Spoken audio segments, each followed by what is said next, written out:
The disappointment of Monday, and since then Harry Maguire's got an additional ban. What was your reaction to that, and what was his reaction to it? To be honest, there's not much we can react to. Massively disappointed, of course. I think had a few reasons to be disappointed in a big way over them type of situations over the last couple of weeks or 3 weeks. But we obviously now we've got to move on. You know, the decisions to be made, something that we're really disappointed with in many ways. But that's it now. We've got to move on, and we will do. With Lissandro, there was talk of an appeal over that decision. Did that go in, and have you heard anything back? Yeah, I think we're obviously disappointed. We didn't agree with it. I think I was pretty obvious how I felt after the game, and I still feel that way. So, yeah, listen, I don't want to go into it now. I think it is what it is. You know, we've been hit with some decisions, and at the end of the day, now we've just got to accept it and move on, whether we like them or not. He's not going to be available. There's no chance he can play tomorrow. And Michael, just touching on team news, is Kobbie mainly back in training, and are you expecting anyone else like Patrick Dorgu? Is he back with team training yet? Patrick's not. No, Patrick's he's going well. He's rehabbing well. He's kind of on track, but he's not with us in terms of training yet. But he's back on the pitch, as I've already said. So that's positive, and he's doing really well. Kobbie a little bit. Yeah, we're working towards it. He's done a little bit, so there's a decision to be made there. Just wanted to ask you about in Heaven as well, Michael. He's probably the most logical person to come into the team, whether you do or not. Just wonder, you had a run of games before you returned to the club, starting. Not seen all that much of him since. Just wonder what you think he maybe needs to do to really contest for those starting positions, and where you want to see him develop in the future. I think Aidan's in a good place. Well, I know he's in a good place. He's obviously still young, and he's progressing through the early stage of his career, really. So I think it's pretty natural for him to play some games and maybe not some others. He's training really well. He's learning. He's listening. He wants to improve. So I think it's pretty natural of a centre half of his age to. He's probably well ahead of schedule in terms of the games that he's played. So. Yeah, he's trained well. I've got no worries. He went away and played with England a couple of weeks ago and done well. So yeah, he's looking forward to the game for sure. Yeah, Michael, obviously, absolutely huge game against Chelsea, being a rival for the Champions League places. The record at Stamford Bridge has not been great down the years either. I guess that doesn't count for much. So heading into Saturday, it's an absolutely crucial match, isn't it? Whichever way you look at it. Yeah, it's an important game. You know, we're in a good position in the league, and we want to keep building on that. It's a tough place to go, always has done. We've always had tough games down there. Most of the time they've been good games in terms of the what it brings, you feeling of a real proper game. So we'll be ready for that. You know, we're prepared well, and as I said, we take the confidence from what we've built. You know, yeah, we didn't get the result we wanted against Leeds on Monday, but. Certainly the way they finished the game and the character we showed, and we got to take that into this game with an extra player and make the most of it. I know you've got a decision to make at centre back, and there's different options for you, but just longer term, Lenny Yoro and Aidan Heaven, could that be the future of Manchester United's backline? Yeah, well, in terms of predicting the future, I think it's you could be careful what you try and predict, but certainly. We're delighted to have both of them, and the age that they're at to have played in the Premier League for such a big club is not always the case. I think it's a position that to be in the team at a young age at a big club it's not always easy. It's not always straightforward. So for the two boys to have played that, they have. Different amounts at different times, but I think the experience and the level and the stage that they're at now, they're at a really good stage. And the future is the future. They need to keep progressing, and we'll give them the opportunity to do that, whether that's through training off the pitch and the coaching side and the help and the advice, and certainly the game time as well. So I think they're both in a really good place at the moment. It's probably as well as you can hope for centre backs at the age that they're at.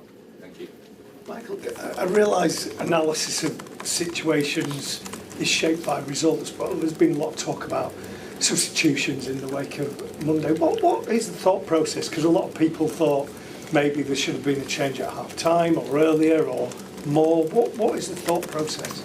There's always people that think some other things, Simon. there's always other opinions. There's a lot comes into substitutions. I think we've had good impact off the bench, really, when you look back over the time we've been here, and in different ways, players coming on scoring goals. So don't look into it too much. I think we obviously analyse what we take from each game, but in terms of the number of subs and when they're made and comparing it to other teams, it's kind of irrelevant, really. It's results, and generally we've had good results. And you've mentioned a couple of times about Mason Mount. It seemed when Ruben was here that there was a kind of slot for him. It doesn't seem quite as obvious in the formation you play. Where do you think he can be most effective? There's definitely a place for him, without doubt. He's obviously working to getting fit and finding that. And the other night I thought we actually finished the game to a point where we were having some chances as well. So it was did we change it, did we not? There's obviously a decision to be made there, but Mason's got a good future here, so I really don't. Yeah, I don't ever tell you the starting 11. Crazy to say what the starting 11 will be 2 days before a very big game. Enzo's been training with the group. He's been training very, very well, and it's just business as usual in terms of the selection for the game. We have to take advantage of this moment. We're running out of time. We need to show that initiative on Saturday evening, and we need to play on the front foot, and we need to make up those points, which is still definitely possible. Oh, another big game. A game that perhaps in your time would have been a league decider, maybe? Very different now, both chasing Champions League. Let's get your opinion and your verdict on Chelsea. Oh my! You know, like it's a team that's, of course, you understand. I will always support, but you always in that feeling like, yes, no, yes, no, and I don't like that feeling. I don't want that. I just want only yeses, but it doesn't happen. And look, you have to give the respect, of course. Man U is always that team. It doesn't matter what the club is going through. It will always be focused on. So now they're meeting each other. This is a big game. When at the bridge, you understand, I'm going to be at that game myself. But when you are there at that game, it's very important because both coaches are in a situation with, okay, Carrick, it was going well. And then you saw a little glimpses and stuff. Okay, Liam, what the thing is with Liam, what I feel, look, sometimes when you look at coaches, that's what I believe in. You can explain stuff, but don't explain too much. Because sometimes you explain too much and you're digging something and you're giving people things to talk about. Now I want him to talk a lot because I work on TV. But when I was a player, I don't want him to talk. I go, coach, don't talk so much. Leave a little bit, just let them know what they need to know, but the rest keep it in the group and tell us what you think. But don't give that to the TV because then they come after our weakest points. And I think sometimes he highlights too much. And the same thing what I say now, I said the same thing about Slot.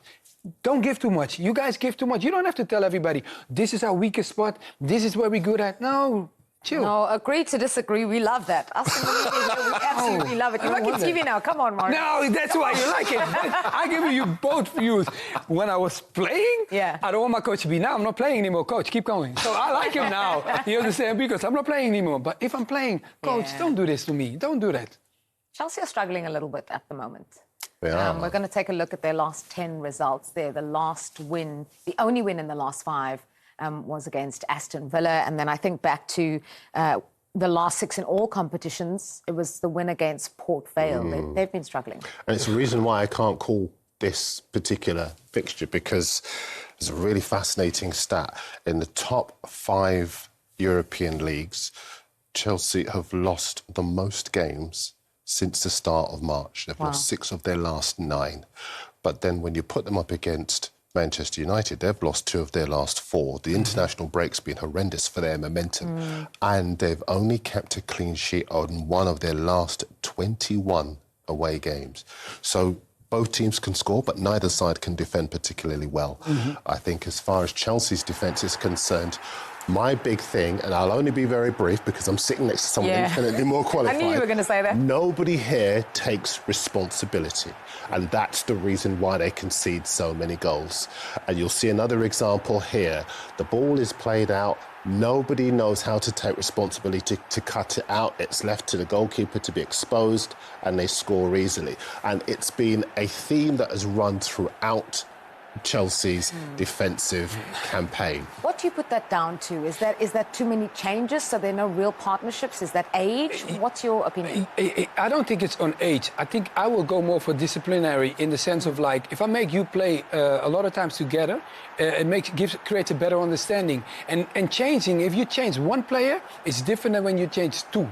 Because if I change one, let's say I get 4 at the back, right, and I change my right defender, and I take him out, the other 3 know exactly what we were doing the week before. I commit heresy and disagree with you and say, I think the reason is experience. There is, you said earlier in the show, when you have a Silva, right? But it's a Thiago Silva. In Liverpool's case, a Virgil van Dijk. A big player to tell players when to go, when to stay, you know, when to commit, to read the game. They don't have that at the back. Yeah, because what you're saying is that the experienced players, you understand, rarely go to the ground. When you see a player makes a lot of tackles, that means because he's late.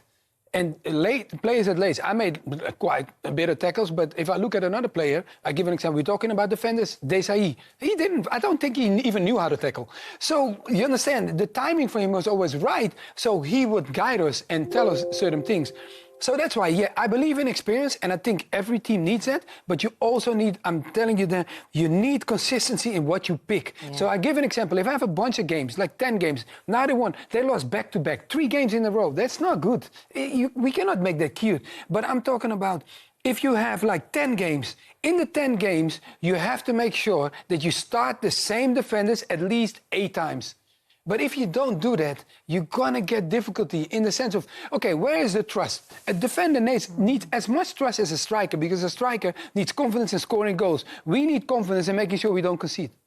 Yeah. I want to move the conversation on to Manchester United and one... deflections and whatever else, but I think as far as Manchester United are concerned, they could have lost by more had Leeds been able to finish. If they're switched on for this game, and their attack does what I expect their attack to do, I think Chelsea will go AWOL again. It also tells you the importance, doesn't it, of momentum? Because Manchester United's last game was 23 days. This is what I mean about the international break. Yeah, and really they had an even longer momentum. one because they weren't in the FA Cup and all of that. That tells us everything we need to know. When we always ask, are players more rested or is momentum a bigger thing? Momentum is very important because I think also you're used to playing, you know, like twice a week, right? Especially when you're at a big club. You're used to playing like at least, you know, the midweek and then in the weekend.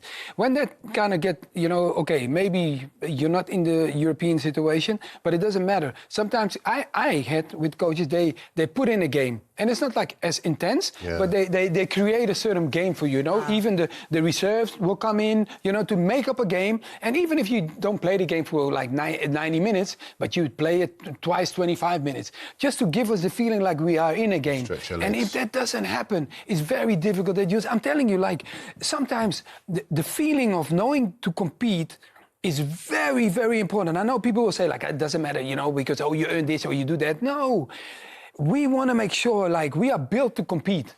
And when you stop us from competing, it's very difficult because it's almost like, you know, we're getting hot and then you put us cold. And how long can we stay cold? That's not good. It's not good, I'm telling you. I'm so confused now. Are we talking about the weather or about... No, I'm just telling you, like, I gotta stay focused and keep me warm, keep me going. Why are you doing that to me? Come and tell me. Yeah, okay, the weather for you. Darren, I know you know... Every week. Darren, well, don't worry. The Uber driver's coming next week. I know you know this number. We've got to go to a break quickly. I know you know the year. Last time Manchester United won at Stamford Bridge. Oh, gosh. 2020? Yeah, I knew you knew it. Yeah. 2020? Okay. You didn't think it was a red card on Monday, did you? The Martinez one? No. Well, I can see why you gave it, but this idea of violent conduct, it's harsh. Yeah. But if they'd done it to Keane was sent off at Everton a couple of months ago, and that was the same type of scenario, it kind of didn't really grab him, but he got a red card for it. So. Yeah. I thought he just like slid his bobble off. rather than pull his hair. Do you know what I mean? No, I think when they call it violent conduct, that sounds a bit bizarre, doesn't it? But I think it's just, When you pull somebody's hair, your hair goes back, doesn't it? That never happened, did it?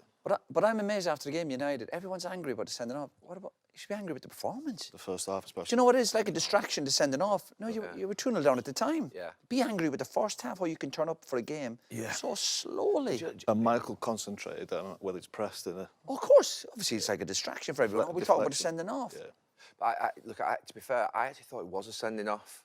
No, I can see why he sent him off, yeah, but I think this violent conduct seems a bit strange. What do you think, Righty? Do you think it was a sending off? Yeah. The question is, right, we know the rule says that you have to send them off. So, but do you, It's not the rules, guys, it's the law. Law, sorry. As a professional, though, I kept thinking about after the game. I kept thinking, do you know something? Like, you used to have long hair, like longish hair. Remember, right? Rude had longish hair. I reckon if someone in training pulled their hair, You'd be fuming, yeah. I reckon they'd be on the floor inside 5 minutes. It's the women's, isn't it? Same for the women's football. The other day with Katie McCabe. I saw that, yeah. And there was uproar because she wasn't sent off. Yeah, but again, it was one. I think even with that one, it was she weren't sent off neither. And even with that one, she was pulling the shirt, but the hair's at the back there. Yeah. And then obviously she's caught the hair as well. But like it's page one. You don't pull hair. I mean, Have a grip of his shirt though a little bit as well, don't you think? And it felt like his shirt and his hair were together a little bit. Yeah, of course. I think that know what I mean? it should be instant sending off. With the I think pulling the instant hair. sending off. I was adamant it was a sending off. Yeah. I wasn't disagreeing. The Brobby, what about Brobby with Tottenham? That should have been a send off the way he pushed him into Romero. Yeah, Yeah. Absolutely. That is more. Crazy, That is That's more worse, so yeah. dangerous. Yeah. No, to be fair, some of the decisions you think like, but that one to me, I thought it was definitely. The other thing was strange. If you're pulling someone back as a defender, I played defence for 20 years and pulled and grabbed and. You never grab someone Not that high. So if he's got, if Scholes, he's got like a skinhead like that, I'd say as an example. You don't grab someone's head. No, you grab. I've never grabbed someone's head but to the pull thing them back to go like this. He's done ever. that because of his size, isn't he? He's No, almost no, reaching like no. that. No, if I'm playing, He is tall, no, isn't if he? I'm playing against Duncan Ferguson, right, who's got longer hair back in the day, you'd throw your I hands would, up. I'd go like that. I wouldn't go like that and grab his head like that. It's a bad example. You don't do that to Duncan. He's just smash your face in. I know, but the point is, I wouldn't. I thought it was quite. I thought it was sort of a strange thing to see. Liverpool, yeah. But it was a good distraction for United to talk about that after the game. Yeah. I see the manager getting angry. You go, no, get angry with the team. Yeah. Starting a game like that against Leeds. Oh my God. How can you start a game with no energy? But just something, Roy. Look, you're going to say I'm making excuses. Now you know what I'm going to say, don't you? Right. There's two things. One, I do think when they've played like one game in like 30 odd days. But whose fault is that? That's their own fault for being so bad last year and being out of all the cup competitions. I know, but that's self-inflicted. No, it's 24 days without a game, but then they had a big period before. No, but they had a big period. It's not big score. I said, what? So they had a big period before that where they didn't play for like 12 days or something. You know what I mean? So can I ask you something? No, you know what's Isn't that better for rest or something? I think it was too far right. I think But what's intriguing here, we talk about constantly about how many games a player needs to play. He's not played for a month or two. He's played two. Same for teams. Leeds played last Sunday. West Ham, was it extra time, the whole shebang?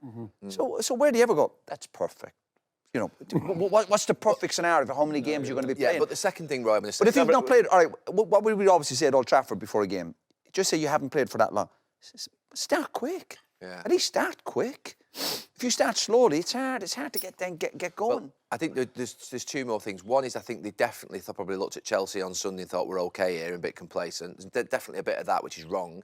The third thing was when you lose Maguire and Mainu, it just to me highlighted how weak it looked all of a sudden. With because you saw the team and you thought, oh, Gatti and Casemiro, there's going to be nothing through midfield. Yeah. You then see the centre-backs and you think they're probably going to get, Calvert-Lewin's going to fancy that a little bit. So all of a sudden you're looking at it and thinking, but anyway, yeah. It is strange enough, the sending off, I think obviously United reacted well to it, Man United. Yeah. Leeds didn't know what to do with the extra man. They were all of a sudden taking too many touches. They couldn't keep the ball. The send-off affected them more than Man United. Leeds confused them. I thought Michael took a bit long to change it, if I'm honest with you. To be fair, at half-time I was amazed that there weren't one or two substitutions, to be fair. You said I'm telling you Bruno should have dropped back. I thought Bruno should have dropped back into midfield with Agati going. Yeah, he had two right. But what they had two. Oh, no, they couldn't get all of the ball. Why not? Well, the one thing I'd say, you're on about football. Do you know what you want to see with a team? And I'm on about Liverpool, PSG. The first thing I look for in a football match or a team is energy. Yeah. So you're on about United with all these. Of course you can have but you're home to Leeds on a Monday night. It was decent atmosphere. Yeah. Play with at least play with energy. Yeah. Whatever, but lack of quality. So if you've no energy, and I'm talking about every level of football. If I watch soccer, I go, I want to see him just running around. You got to run, Gary. To be fair, It's like Pep at Lee's half-time got it against right, though, Chelsea. isn't he? The one thing you say about United, Man United against lads, at least start quick. At least start quick. Lee's got it right, and they played right into their hands, really. The keeper kept trying to play out. Tanaka. But you know what Leeds were good at? Passing right, forward. aggressive, And you know what? Just aggressive. getting crosses in. Oh, they were aggressive. Just yeah. putting crosses Why in. don't people do it? Just keep crossing. No one wants crosses in all the time. No one wants to. The defender doesn't want to chase there. They don't want to get crosses. They don't want to defend crosses. I thought And Calvert-Lewin people was do really everything good. to stop He was a crosses. handful, They want wasn't to cut he? everything I know back. he's short in other areas, Calvert-Lewin, but I he's a just handful. gotta He is say- a handful. Back to the old days. He was even Yeah. the first goal. He attacked it well, He's a didn't he? And handful. He was brilliant, but showed why he's probably not at the Of course. Oh yeah, he's not. top. He should have finished the game for him, really. Yeah, he had a couple of chances. It's the same. But he with- done well then You know, defensively. it's the Listen, same. Oh, with yeah, that yeah, chance yeah, is yeah. the one what he had with England. You know, they brought him in, so they just brought him to. You know, let me just have a final look and just see. And then that header, you're thinking, that's it. or the chance he slid in the first half. Yeah, I was devastated for But he him. bullied both centre halves, didn't he? Yeah, but he's good at The full that. game. He's good at that. But then, Brilliant at that, but like I said, he's amazing at that. But to get to that, next yeah, because level, if you play like the World Cup and you're He's gotta bullying finish people about, games. like, you're getting pulled up all the Yeah, time. yeah, innit? yeah, So, but I felt for him in that moment because, like, for him to get himself back to a stage where you get back into the England squad and then get that chance, which is, you know, it's a header for him. Honestly, I was gutted for him. Gutted for him. That And he was missed that. He missed a good header against United, did you? Yeah. The header I think and he's got to score that. it. Yeah. You know, I'd maybe forgive the other one where he slid in to keep him made a really good save, but the header.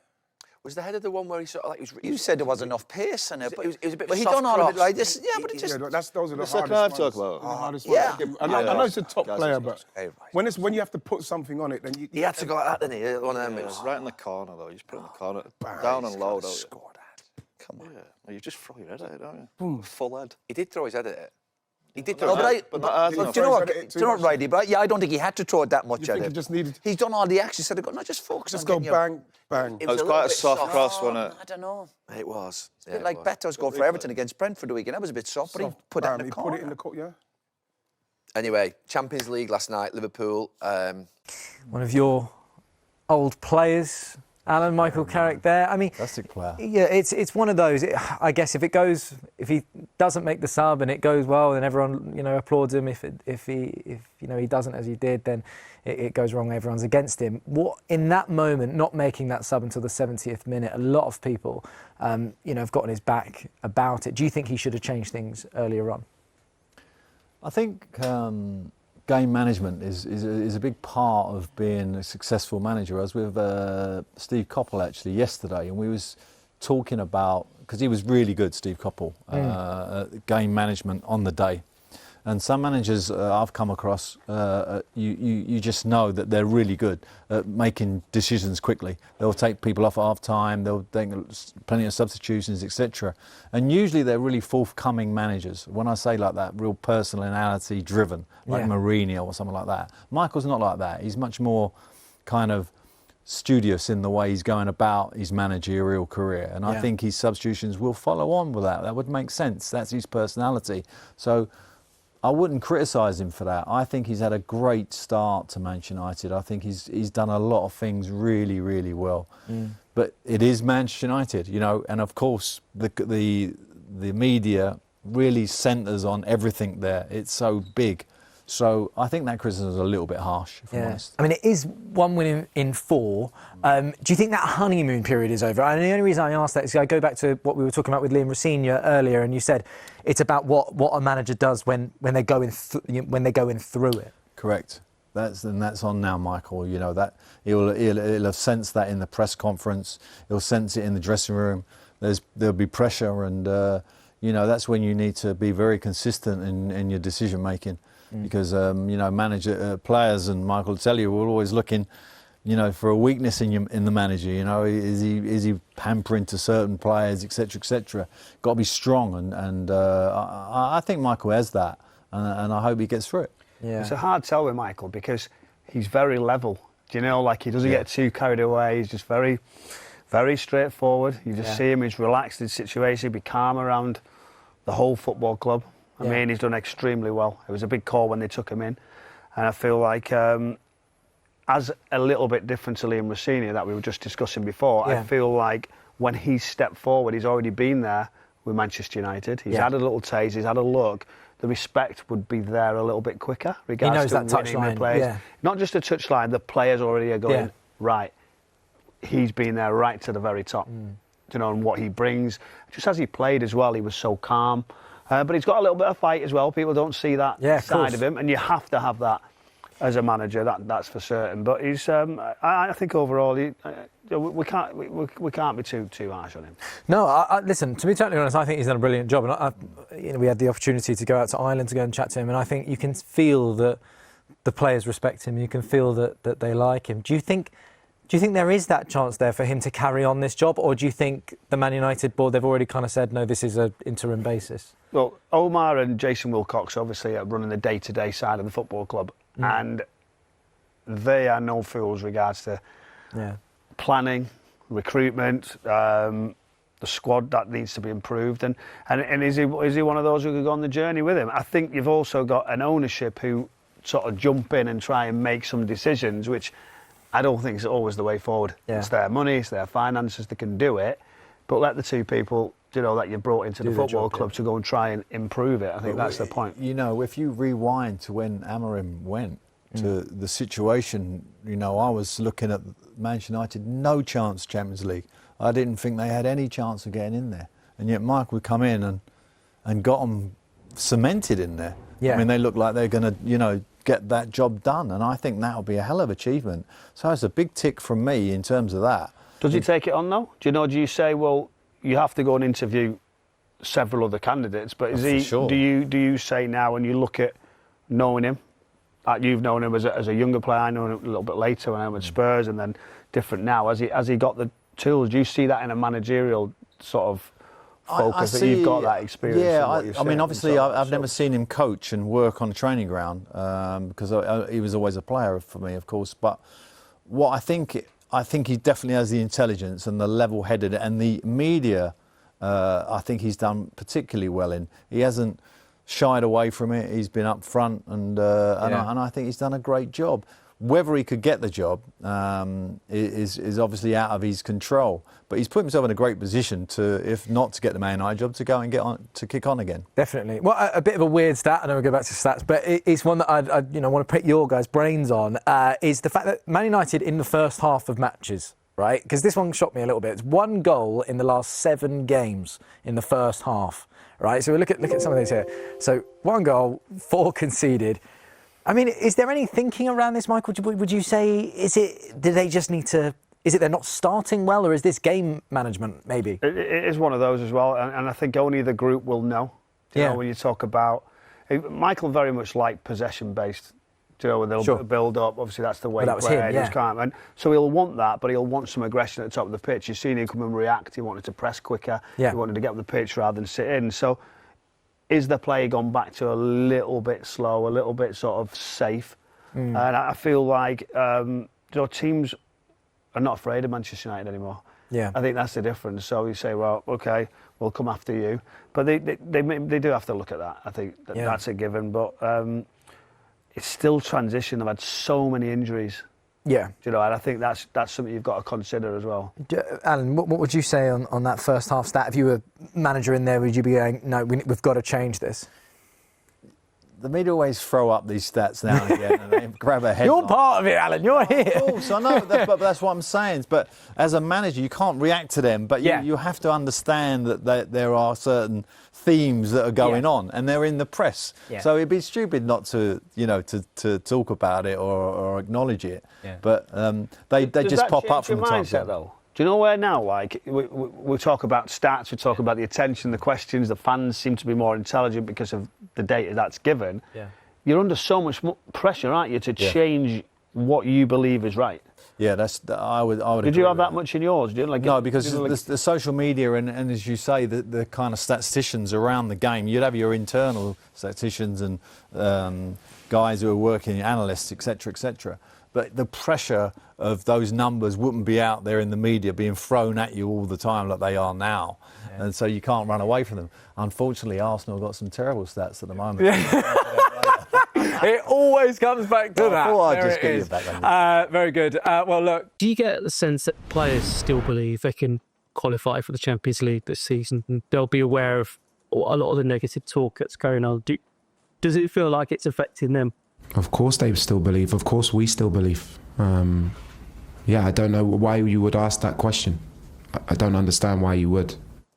Well, you've got a lot of young players in the team who have, the mentality of the team has been questioned at times, and it has been a particularly difficult run. And you've seen that gap to the top 5 get bigger and bigger. I just wondered whether it was something that you're seeing, get through to the players. No, I haven't seen that. A lot of tension in that room at that moment. Questions being asked, but Carve, how much pressure is Liam Rosenior under? Look, I think he's under as much pressure as any Chelsea manager would be when you've only won 2 Premier League games in 2.5 months. Yeah. I thought what was really interesting is that Behdad Iqbali, who is the businessman who's effectively running Chelsea at the moment, he spoke yesterday in public. Very, very rare for him to speak in public, but you can see him there on the right. Sure. He was speaking at a sports business conference in Los Angeles, and when he was asked about Liam Rosenior's future, he said, look, he made a great start to life as a Chelsea head coach. Past 5 or 6 games have been tough. I think we're behind him. Now, people have focused on I think. Yeah. By saying I think, does that mean that he's not fully convinced by Liam Rosenior? Well, look, the information I have is that the Chelsea ownership are 100% behind Liam Rosenior. Having said that, it's a results business. Yeah. But the information I'm getting is that unless Chelsea lose their next 7 games, 3-4-0, then Liam Rosenior will still be the head coach next season. It's fascinating, isn't it? Because, I mean, how much is on this Champions League qualification? I mean, they surely, a club like Chelsea, they cannot afford to miss out on that. I mean, look, if they don't qualify for the Champions League, I think it would cost them between 80 and 100 million pounds. Wow. They've made 80 million pounds from playing in the Champions League this season. And when you look at their finances, compared to their big rivals, the other teams in the so-called Big Six, their revenue has fallen behind clubs like Arsenal, Liverpool, Manchester United, Manchester City. If you look at it, their revenue is 491 million. City, Arsenal, Liverpool, all around 700 million pounds. So they're making around 200 million pounds a season less than those clubs. But look at their squad cost. They're spending more on players than all their rivals. And if they don't get in the Champions League, those figures are going to look even worse. And of course, just a few days ago, their holding company released their accounts and they made a loss of around £630 million last year. So it is absolutely crucial to get in the Champions League. This is the thing, right? They bought all this array of talent, but the balance. So it's like, to be fair to Liam Rosenior coming in, could he have done better? He had a good start, as we've said. He's still learning. But the balance of the squad to be able to deliver right at the top of the Premier League is not there. So I think that's the model has also got to change. Why are you asking him difficult questions? I wasn't there, actually. I wasn't there. Like you. But they're addressing that as well. I think the Chelsea ownership are holding their hands up and saying, look, we haven't got everything right. I think one thing they would admit is that when it comes to recruitment, they need to sign more experienced players. And that's something they're looking at doing this summer. They've said on the record that they will try and sign ready-made Premier League players. It's something that I had an interview with Liam, a couple of months ago, and I remember I asked him that quite directly about, is it lacking that experience? And his words were, wait for this summer. Wait for this summer to see what we're going to do. But Alan, on his tenure so far, so in the last 6 for Chelsea in all competitions, they've lost 5, right? Well, they haven't won in 5. Do you think, though, Liam deserves more time? Well, it's difficult to answer that because you deserve time as a football manager in the Premier League. You don't get any time, particularly a big club like Chelsea. The model for me looks wrong. It looks like it needs to be rejigged. There's American sport coming here, putting loads of funds into young players, trying to build like a squad that's going to have value, and if they're not successful, still have value when you sell them on. And that's really what they've tried to do. Now it sounds like they're going to rejig and bring some senior players in. Well, I could have told them that 4 years ago when he first arrived. You're going to need some senior players if you want to win the title and you want to get into Champions League. And those figures are significant. 80 to 100 million less than those big clubs is big money. So, he will live and die by that dressing room. He needs those players, to support him and get him the results. Yeah. And that decision with Enzo, where he's left him out for 2 games over that disciplinary feature, I don't think it's going to do him any favours in the dressing room. Yeah, Michael, would you say it's the players that he just needs to, and obviously he's got that pressure from the board, but it's having those players backing that is so important to him. And do you think he's got that? Well, I think they'll have been a little bit cautious when he first came in, saying what we're going to expect. And has he got the tools? Has he got the bravery? And I think whoever's known him, I've known him since he came in the door at Fulham when I was with him there, with a lot of media stuff. He's not afraid of the camera, he's not afraid of answering the questions. But when you get onto that training ground, how do you deliver the sessions that are going to give you the tools? And he's quite creative, he's happy to change, he's happy to have different outcomes, but then to convince the players. So it's in your meetings, it's in how you one-to-one. And I think what hasn't helped him is 2 of the main players have come out publicly, which is a real mess. And I feel like they should know better on that situation. That doesn't look good because he's a young manager. They're almost throwing the question marks out there. Yeah. And as a football club, they've had to react, whether it was his decision or somebody else's, to punish these players. But they've also not performed. You can talk about managers, we talk about systems, set up and squad. A lot of them have underperformed this season. How much of obviously you knew him at your time at Fulham. Have you seen much of a change in him, or was this the same person you saw? When he first came in, he said, "I've always been obsessed with tactics and being a manager." Do you know what's funny? I've said it before. And I say it to him. There was a few of us, a bit more senior players at Fulham. We called him Shyness. Do you know? Like as soon as he walked in, it's like he's questioning everything. He's like, "All right, Shyness." That was his name. We still call him. I was saying he came up to me only recently. Actually, when he got the job, he said, "Shyness." He said, "What?" Like a congratulated him, what a wonderful job, how he went off and tested himself in another country. I think that's really good for a young up and coming coach and to be in the situation. And a lot of people have said, right, when he's asked all these questions, does he really need to do as much media? Does he need to be open and honest? But what he's tried to do is deliver it and give everybody the answer, as if to say, I'm not afraid of the situation. I'm not going to stay quiet. Yeah. And some of the things probably he would have gone, I maybe would have done that slightly different. Yeah. And he's just trying to open up, and after a good start, he's now started to find a tough situation. But he's a fighter. He won't be giving in, I'll tell you that, because other people will say, well, he looks a bit edgy. And to be fair, the question that he's asked there is to say, do the players not believe they can get... I don't think if anyone knows the talented young players, they'll all believe that they can go and win and do well in the game. That competition you had earlier, we had those 5 managers in there. Yeah. Right. They could all be managers if you're winning. That's the easy bit. Yeah. It's when you're losing, when you've got to change things and you've got to take the team with you. That's when the crux comes, and that's what he's under now. That's what he's finding out at a big club. Yeah, absolutely. I think Carve as well on that transfer policy that we were talking about, bringing in those experienced players. When I guess Chelsea, they look at it at the players that they have signed. What do you think their view is, obviously, on someone like Garnacho or a Gittins or a Delap as well, that hasn't necessarily worked? João Pedro, on the other hand, really producing recently. Yeah, I think, a lot of Chelsea fans look at last summer as a missed opportunity in the transfer market. They feel that, under Enzo Maresca, Chelsea got back in the Champions League, they won the Conference League, they won the Club World Cup. That was the time to really make a big statement in the transfer market and push on and really challenge for the title this season. And that simply hasn't happened. And I think, even though Chelsea want to buy ready-made players this summer, it's going to be more complicated than it sounds, because you can't just go out and buy these players, especially if you're not in the Champions League. Well, the team's competing to get them as well. Exactly. These top players, so many you feel like it is open. The kind of players Chelsea needed were Mark Guéhi and Antoine Semenyo.